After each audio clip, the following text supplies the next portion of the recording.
April মাসে সারা দেশে স্বাভাবিকের তুলনায় উল্লেখযোগ্য হারে বেশি বৃষ্টিপাত হয়েছে, যার প্রভাব এরই মধ্যে হাওড় অঞ্চলে পড়তে শুরু করেছে। এমন পরিস্থিতিতে দেশ জুড়ে খারাপ আবহাওয়ার ইঙ্গিত দিয়েছে আবহাওয়া অধিদপ্তর।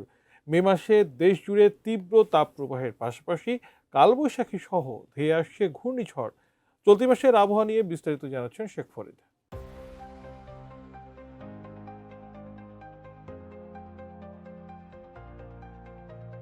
এপ্রিলের অস্বাভাবিক বৃষ্টিপাতের প্রভাব কাটতে না কাটতেই মে মাসে দেশ জুড়ে চরম আবহাওয়ার ইঙ্গিত দিয়েছে আবহাওয়া অধিদপ্তর। সংস্থাটি বলছে এ মাসে একদিকে থাকবে তীব্র তাপপ্রবাহ, অন্যদিকে বঙ্গোপসাগরে ঘূর্ণিঝড় ও লঘুচাপের প্রবল আশঙ্কা রয়েছে। প্রকৃতির এই দ্বিমুখী আচরণে জনজীবনে অস্থিরতার পাশাপাশি হাওড়া অঞ্চলে কৃষকদের মধ্যে ফসল হানির নতুন আতঙ্ক তৈরি হয়েছে। আবহাওয়া বিভাগের দীর্ঘমেয়াদী পূর্বাভাস অনুযায়ী মে মাসে তাপমাত্রা 41 থেকে 42 ডিগ্রি সেলসিয়াস পর্যন্ত উঠতে পারে। এই সময় একাধিক তাপপ্রবাহের পাশাপাশি অন্তত একটি তীব্র গরমের ঢেউ বয়ে যাওয়ার আশঙ্কা রয়েছে।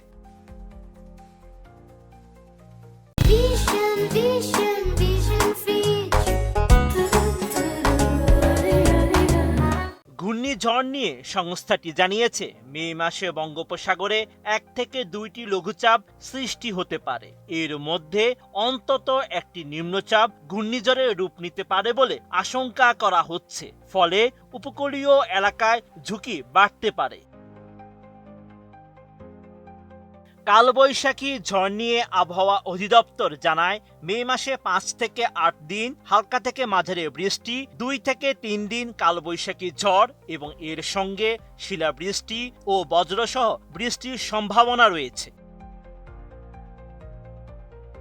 সংস্থাটির তথ্য অনুযায়ী সদ্যবিদায়ী এপ্রিল মাসের আবহাওয়া ছিল একেবারেই ব্যতিক্রম। যেখানে এপ্রিলে গড়ে 119 মিলিমিটার বৃষ্টি হওয়ার কথা, সেখানে এবার বৃষ্টি হয়েছে 196 মিলিমিটার, যা স্বাভাবিকের চেয়ে প্রায় 76% বেশি। বিশেষ করে সিলেটে স্বাভাবিকের চেয়ে দ্বিগুণেরও বেশি বৃষ্টিপাত রেকর্ড করা হয়েছে। এপ্রিলে সেই অতিবৃষ্টির প্রভাব পড়তে শুরু করেছে উত্তর পূর্বাঞ্চলের হাওড় এলাকায়। সুনামগঞ্জ, কিশোরগঞ্জ ও নেত্রকোনার হাওড়গুলোতে হু হু করে পানি বাড়ছে।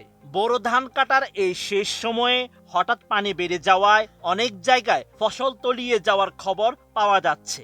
এর উপর মে মাসে কালবৈশাখী ও ভারী বৃষ্টির আভাস কৃষকদের কপালে চিন্তার ভাঁজ ফেলেছে। আবহাওয়াবিদরা মনে করছেন মে মাসে যদি ঘূর্ণিঝড় বা নিম্নচাপের প্রভাবে ভারী বৃষ্টি শুরু হয়, তবে হাওড়াঞ্চলে বন্যা পরিস্থিতি ভয়াবহ রূপ নিতে পারে।